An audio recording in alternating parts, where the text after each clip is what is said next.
광주매일신문의 독자와 광주매일TV 시청자 여러분 안녕하십니까.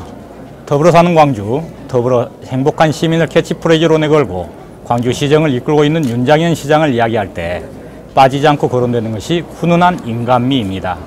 지역 언론 최초로 TV를 출범시켜 융복한 미디어를 선도하고 있는 광주매일TV가 개국 2주년을 맞아 윤장현 시장의 휴머니즘을 조명해 봅니다. 안녕하세요, 시장님. 네, 안녕하세요. 반갑습니다. 시청 안에 이러한 소통 공간이 있어서 참 좋은데요. 어떤 곳인지 소개를 좀 부탁드립니다. 녹화하시기는 혹시 방해가 안 되는지 모르겠습니다. 이것이 저희들이 시민숲이라 그럽니다. 예. 아마 예전에는 여기가 캄캄한 그런 공간이었습니다. 예. 그런데 이걸 회의를 저희들이 시민들과 한 70여 차례 해가지고 이 안에 뭘 이렇게 공간을 재구성하면은 시민들이 만나서 소통하고 여러 프로그램도 운영할 수 있고 이제 그런 고민을 한 끝에 시민숲을 만들었고요. 지금 이렇게 보시는 일룸 카페 여기도 우리가 보살펴야 될 장애인들께서 사회적 기업을 만들어서 근데 저희들이 시민숲을 만들어서 제일 지금 이익 보신 분들이 저분들이 매출이 굉장히 많이 올랐습니다. 특별히 이게 이제 장애인들과 함께 나눌 수 있는 여력이 더 생기지 않을까 싶습니다. 저쪽에 머리들 도서관, 어린이 장난감 대여관, 안정체험관, 또 로컬 푸드, 또 한쪽엔 피아노가 있어서 누구든지 이 아이들도 할 수 있고 이 안에는 여러 전시회, 또 미팅도 이루어지고 있습니다. 지난 그 11월에 그 시장님이 전북 익산시의 그 명예 시민증을 받아서 화제가 됐었어요.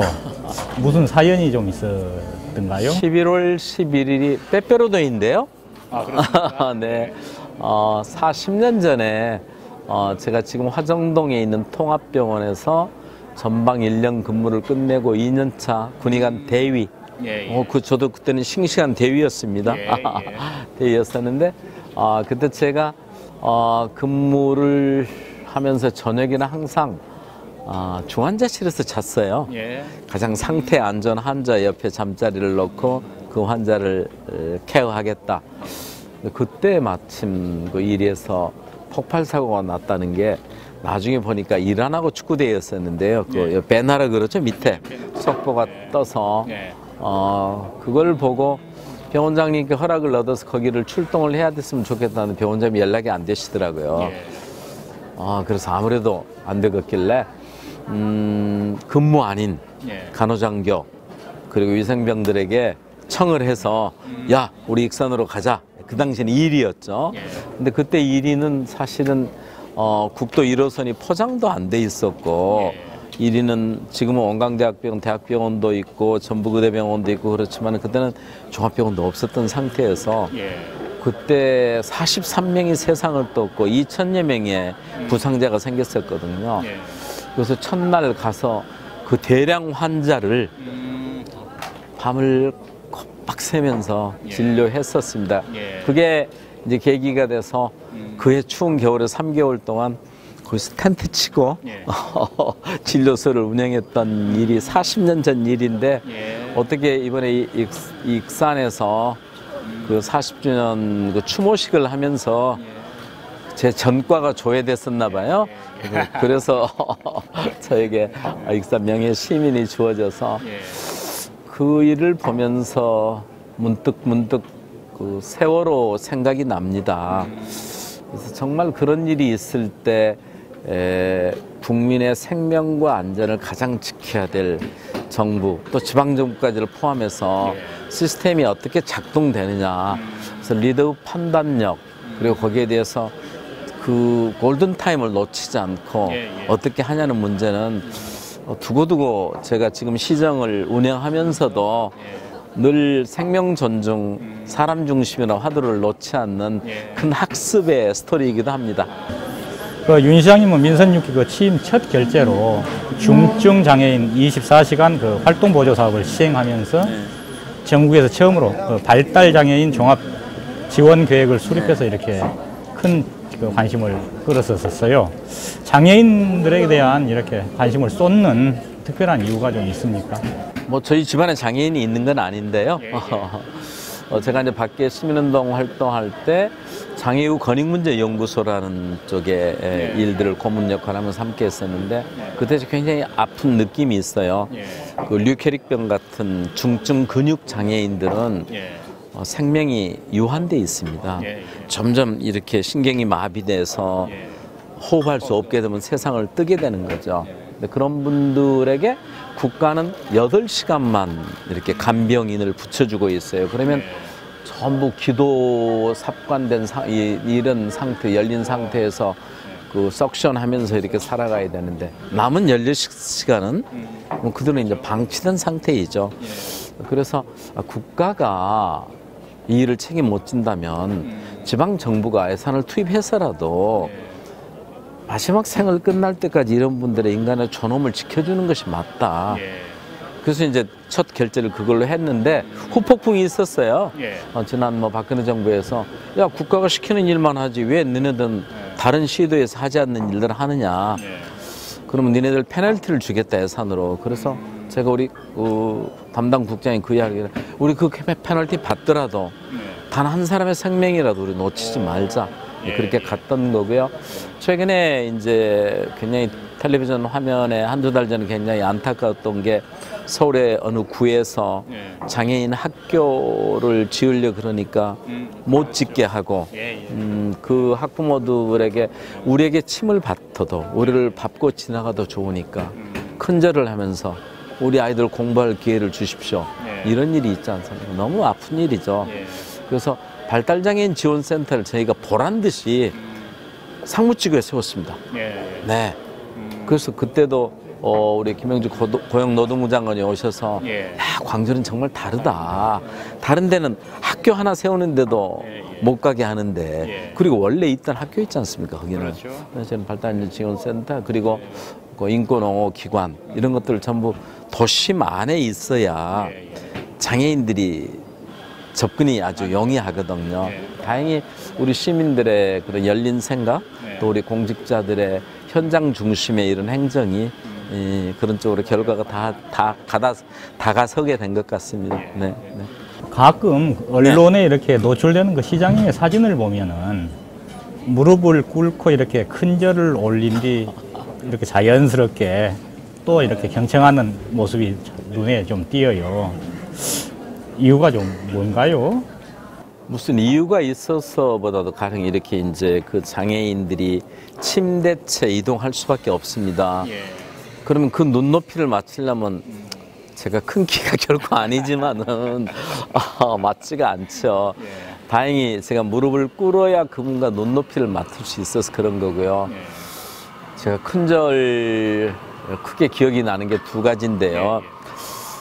한 가지는 엠코 코리아 김 회장님이 오셨을 때 그분께서 사실은 송도에 여유의 땅과 공간이 있었음에도 불구하고 광주 공장에 1,000억을 더 투자하셔서 거의 4천만 원 정도 되는 일자리를 400개나 만들어 주셨거든요.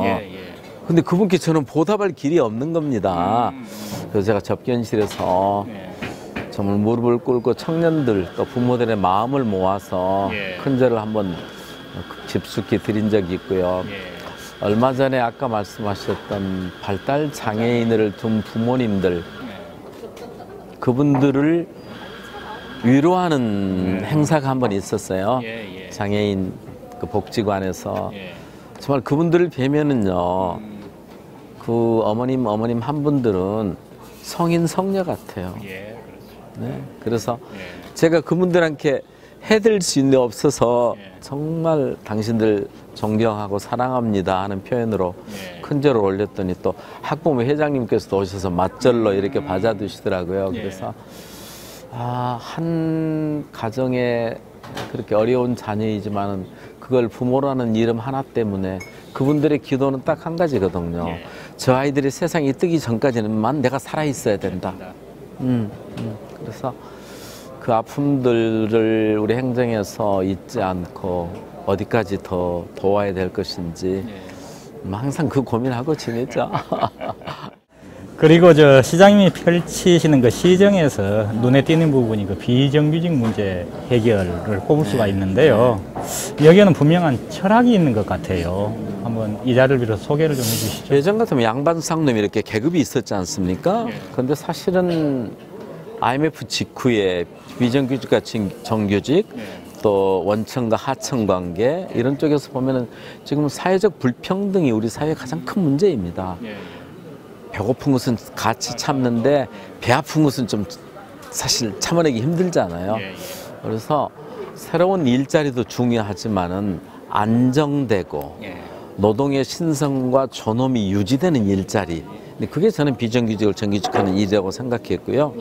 그걸 우리 광주시에서 물론 일부 자치구에서 특정 분야에 대해서 시도를 한 경우는 있지만은 전반적으로 출자 출연 기관까지 해서 뭐 835명이죠. 그 수를 전부 정규직으로 그리고 또 공무직으로 전환을 해서 정년을 보장하고 여기 이런데 청소하시는 용역하는 그 이모님들 표정부터가 달라졌어요.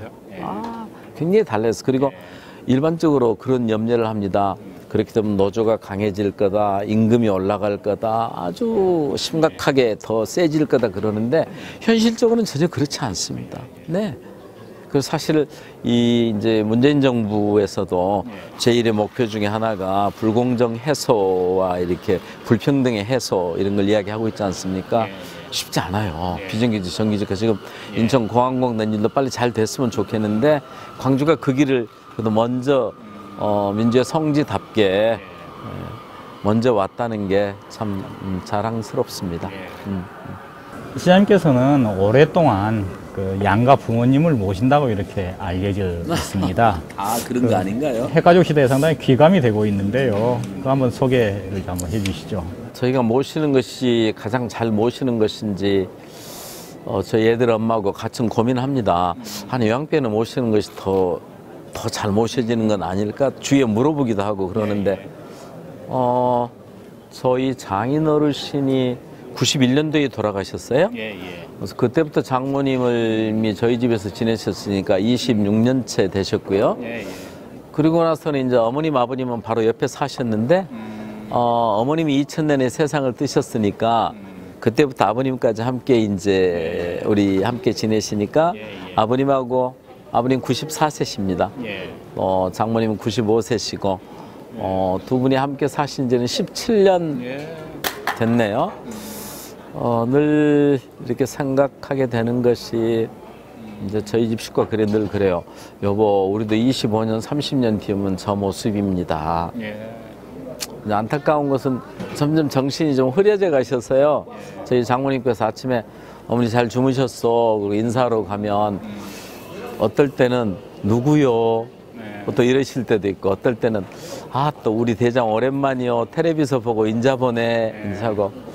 그래서 사실은 우리 사회의 아이들의 보육 문제, 어른들을 이런 우리가 살피는 문제 이런 것들이 예전에는 가정 안에서 다 이루어졌던 일들이 지금은 이제 국가가 또 지자체가 이렇게 책임지는 상황이 돼 있긴 한데 뭐 귀감이라고 생각치는 아니고 생존에 계시니까 저희들에게 축복이죠. 그렇죠. 네, 축복이죠. 네. 참 말씀 잘 들었는데요. 이 일화를 통해서 우리 광주 시민들에게 당부하고 싶으신 말씀이 있으시면 한마디 해주십시오.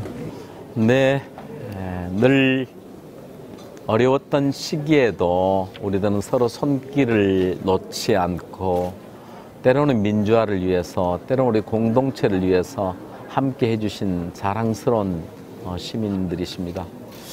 그렇지만 어떻게 당당한 만 갖고 세상은 살 수 없습니다. 넉넉하지 못하면 그 당당함도 참 유지하기 힘들 거라고 생각합니다. 시대의 가장 큰 화두는 대한민국은 전쟁 없는 평화와 일제를 통한 민생의 안전이라고 생각합니다. 중앙정부는 전쟁 없는 평화, 그리고 지방정부는 일거리를 만들어서 일자리를 만드는 일, 이 일에 민선 6기에 모든 가치를 두고 해가고 있습니다. 이제 여러분들이 격려해 주시고 함께 해 주셔서 광주 시간이 다가오고 있습니다. 친환경 전기자동차, 에너지 신산업, 그리고 문화 콘텐츠 융합을 통해서 광주는 4차 산업혁명을 통해서 우리 아이들을 일자리를 만들어서 새로운 도약을 함께 하도록 하겠습니다. 여러분 힘내십시오. 건강한 그리고 행복한 새해 맞으시기 바랍니다. 고맙습니다. 지금까지 윤장현 시장으로부터 그의 삶의 철학과 시정 운영 소신에 대해서 들어봤습니다. 개국 2주년을 맞은 광주메일TV는 앞으로도 지역의 오피니언 리더들을 만나 그들이 우리 사회에 던지는 메시지를 지속적으로 전달해 드리겠습니다. 감사합니다.